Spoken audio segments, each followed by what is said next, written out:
अस्सलाम वालेकुम नाज़रीन, आपको मैं अपने चैनल में वेलकम करती हूँ। नाज़रीन, आज की इस वीडियो में आपको एक थाई खातून की कबूल इस्लाम की कहानी बताऊँगी। तो वीडियो का आगाज़ करती हूँ कि वो कैसे मुसलमान हुई और सूरह यासीन का ज़िंदा मौजज़ा के बारे में बताऊँगी। तो वीडियो का आगाज़ करती हूँ। नाज़रीन, कुरानी आयात की मौजज़ाना तासीर कि ऑस्ट्रेलिया की एक खातून सूरह यासीन की आयत का अंग्रेज़ी तर्जमा पढ़कर मुशर्रफ़ इस्लाम हो गई। उम्मे अमीना बदरिया की ईमान अफरोज़ दास्तान कबूल इस्लाम नाज़रीन इन्हीं के ज़ुबानी सुनाती हूँ। वो कहती हैं कि मेरे वालिद का ताल्लुक़ थाईलैंड से था। वो पैदाशी लिहाज से मुसलमान थे, लेकिन अमली तौर पर उनका इस्लाम से कोई ताल्लुक़ ना था, जबकि मेरी वालदा बुत मत थी और वालिद साहब से शादी के वक्त मुसलमान हुई थी। वो दोनों बाद में ऑस्ट्रेलिया आकर आबाद हो गए। मेरा पैदाशी नाम टेनिथिया था। मैंने यूनिवर्सिटी ऑफ न्यू इंग्लैंड से एमए इकोनॉमिक्स किया और बिजनेस मार्केटिंग और ह्यूमन रिसोर्सेज के मज़ामीन पढ़े। फिर मैं बतौर ट्यूटर पढ़ाने लगी। इसी इसना में शादी हो गई। शादी इस्लामी कानून के मुताबिक हुई। मेरे शौहर कंप्यूटर ग्राफिक्स डिज़ाइनर थे। वो शादी के वक्त मुसलमान हुए थे, लेकिन नाम के मुसलमान थे, इस्लाम पर हरगिज़ आमिल नहीं थे। मेरे वालिद भी नाम के ही मुसलमान थे। उन्हें दीन के बारे में कुछ मालूम ना था, ना उन्होंने हमें कभी कुछ बताया। यही वजह थी कि हम भी दीन से मुकम्मल तौर पर बेगाना थे। मैं किसी मज़हब पर यकीन नहीं रखती थी। अल्लाह मुझे माफ़ करे, मैं मलद थी। मैं जब अपने शौहर के साथ तकरीबन 1.5 साल का अरसा गुजार चुकी तो एक वक्त मुझ पर ऐसा आया कि दुनिया से मेरा दिल औचाट हो गया और मैं परेशानी की हालत में थी। इस पर मैंने सोचा कि मुझे नमाज़ पढ़नी चाहिए, जैसा कि मैंने एक दफ़ा अपने वालिद साहब को कहीं पढ़ते हुए देखा था। लेकिन जब मैंने अपने शौहर को इसके बारे में बताया तो उन्होंने इस बात का बहुत बुरा माना। उन्होंने कहा, नाउज़बिल्ला, कोई अल्लाह वल्लाह नहीं है और ना नमाज वगैरह कुछ है। नाज़रीन, उनका कहना है कि तब तक मेरे वालिदैन वफ़ात पा चुके थे। तकरीबन 7 साल पहले ऑस्ट्रेलिया की न्यू साउथ वेल्स स्टेट के शहर आर्मेडील के एक छोटी सी मस्जिद में गई, जो कि गैर मुल्की मुस्लिम तुलबा के लिए तामीर की गई थी। वहाँ से मैंने इंग्लिश तर्जमे वाला कुरान मजीद पढ़ने के लिए मुस्तार लिया।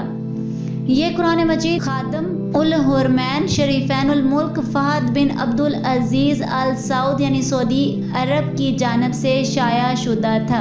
मैं उसे घर लेकर महज इसकी वर्गर्दानी कर रही थी कि सूरह यासीन की इन आयात का तर्जुमा मेरे सामने आया, जिनमें चांद और सूरज की हरकत के बारे में साइंसी अंदाज में बयान किया गया था और सूरज अपनी मोइन राह पर गर्दिश कर रहा है। ये अल्लाह अज़ीज़ व अलीम की मंसूबा बंदी है और चांद की हमने मंजिलें मुकर्रर कर रखी हैं, यहाँ तक कि वो उनसे गुज़रता हुआ फिर खजूर की सूखी टहनी की तरह हो जाता है।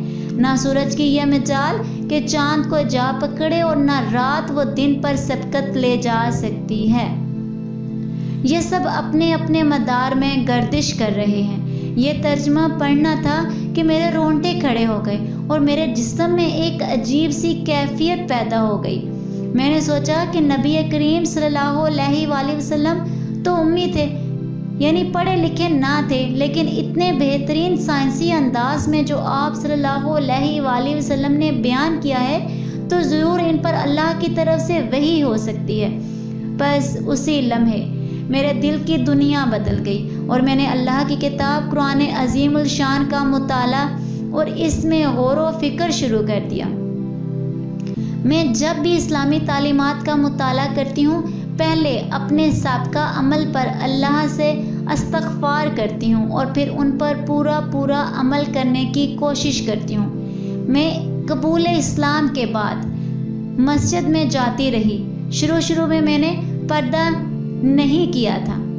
शुरू में मैं पर्दा नहीं करती थी। फिर जब नमाजियों ने मुझे बताया कि ये गुनाह है, तो मैं उसी दिन से अपने घर जाकर स्कार्फ ले लिया और پہننا شروع کر دیا، نیز اسلام کا گہرائی سے مطالعہ کرنے لگی۔ میں نے خاصی کوشش کی کہ میں اپنے شوہر کو اسلام کے بارے میں کاہل کر سکوں، لیکن وہ نہ مانا، حالانکہ میری اس سے بیٹی بھی پیدا ہو چکی تھی۔ آخر میں نے اس سے کہا یا اسلام قبول کر لو یا مجھے چھوڑ دو۔ تب اس نے مجھے طلاق دے دی اور مجھ سے اور میری بیٹی سے دستبردار ہو گیا۔ اسی اثنا میں انٹرنیٹ پر اپنے ایک پاکستانی بھائی عبدالصمد سے چیٹنگ کرنے لگی اور ان سے اسلام کے بارے میں معلومات حاصل کرتی رہی، جو مجھے وقتاً فوقتاً بہم پہنچاتے رہے۔ آخر میں نے فیصلہ کیا کہ میں آسٹریلیا سے اسلام کے لیے ہجرت کر لوں۔ میں نے پاکستان کی جانب ہجرت کرنے کو ترجیح دی۔ اسلام لانے سے پہلے میری بیٹی کا نام توان وارڈ تھا۔ اسلام قبول کرنے کے بعد اس کا نام تبدیل کر کے امینہ رکھ دیا۔ میں نے اپنا نام غزوہ بدر کی نسبت سے بدریہ رکھا تھا۔ بیٹی کے حوالے سے میں امینہ کہلاتی ہوں۔ میں نے اپنی بیٹی کو آسٹریلیا کسی اسکول میں بھجوانا مناسب نہ سمجھا، کیونکہ وہاں تعلیم میں موسیقی اور ان کے پرچم کے آگے ادب و احترام کے لیے مختلف افعال کی ادائیگی شامل تھی، جو کہ مجھے پسند نہیں تھی۔ لہٰذا میں نے اپنی بیٹی کو اپنے گھر میں ہی اسلام کی ابتدائی تعلیم اور تربیت دی ہے۔ آسٹریلیا میں اکثریت عیسائی مذہب پر یقین رکھتی ہے، لیکن الحمدللہ اب لوگ اسلام کی طرف متوجہ ہو رہے ہیں اور خاص طور پر خواتین بڑی تیزی سے اسلام کی طرف آ رہی ہیں۔ چند خواتین نے مسلمانوں کے ساتھ شادیاں کی ہیں۔ اکثر خواتین اپنے تحفظ اور احترام کے لیے اسلام کی طرف متوجہ ہو رہی ہیں، جو کہ صرف اسلام عطا کرتا ہے۔ آسٹریلیا کے مسلمانوں میں اکثریت عمل سے دور ہے، لیکن وہاں ایسے لوگ بھی ہیں جو قرآن و سنت پر مکمل عمل کر رہے ہیں۔ لیکن مجھے بعض اوقات ایسے معلم اور علماء کے رویوں سے بہت دکھ ہوتا ہے جو اللہ کی خاطر حق بات نہیں کہتے، بلکہ ایسے بیانات دیتے ہیں جن سے آسٹریلیا کے اہل اقتدار کو خوش کیا جائے۔ مثلاً پچھلے دنوں ایک عالم دین سے انٹرویو کیا گیا تو اس نے یہ کہا کہ عراق میں جو مسلمان مر رہے ہیں وہ شہید نہیں ہیں۔ آج ہم جہاد کے نام سے بھی ڈر رہے ہیں، لیکن عراق کے لوگ کوئی جاہرانہ لڑائی نہیں لڑے، بلکہ اپنی بقا کی جگہ لڑ رہے ہیں، اور یہ ان کا حق ہے کیونکہ ان پر جنگ مسلط کی گئی ہے۔ میں ہر چیز کے لیے اللہ سے رہنمائی کی دعا کرتی رہتی ہوں کہ ہے اللہ تو میری رہنمائی فرما۔ اگر انسان اللہ سے اخلاص کے ساتھ سیدھے راستے کی درخواست کرے تو اللہ ضرور اپنے بندے کی رہنمائی فرماتا ہے۔ لہٰذا ہر کام میں صراط مستقیم کے لیے اللہ سے دعا کرتی رہتی ہوں، اللہ میری رہنمائی فرماتا ہے۔ میں مسلمان عورتوں سے بھی کہوں گی کہ وہ اپنے دین کی طرف متوجہ ہوں۔ دنیا کی کچھ حیثیت نہیں ہے، یہ چند روزہ زندگی ہے، اسے گزر ہی جانا ہے۔ اگر یہ حقیقت سمجھ لی جائے تو مال و جائیداد، اولاد، سب کی حقیقت انسان پر آشکار ہو جاتی ہے۔ اس لیے ان کو چاہیے کہ وہ صحیح معنوں میں اسلام کو بطور دین قبول کریں اور رسم و رواج سے ہٹ کر اس پر عمل کرنا چاہیے۔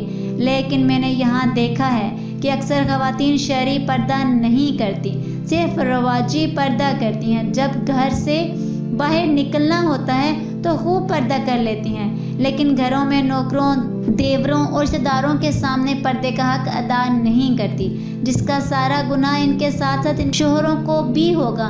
میں ان سے یہی کہوں گی کہ وہ اپنے اللہ کی طرف رجوع کریں، انشاءاللہ ان کا یہ عمل دنیا اور آخرت کی کامیابی کے لیے اجر کا ذریعہ ہوگا۔ ناظرین، آج کی اس ویڈیو میں اتنا ہی۔ اگر آپ کو میری ویڈیو اچھی لگی ہو تو لائک اور شیئر کیجیے گا، اور اگر چینل پر نہیں ہو تو سبسکرائب کر لیں، ساتھ والے بیل کے آئیکن کو کلک کر لیں تاکہ میری ہر نئی آنے والی ویڈیو کی اپڈیٹ آپ تک پہنچتی رہے۔ ملتے ہیں اگلی ویڈیو میں، تب تک کے لیے اللہ حافظ۔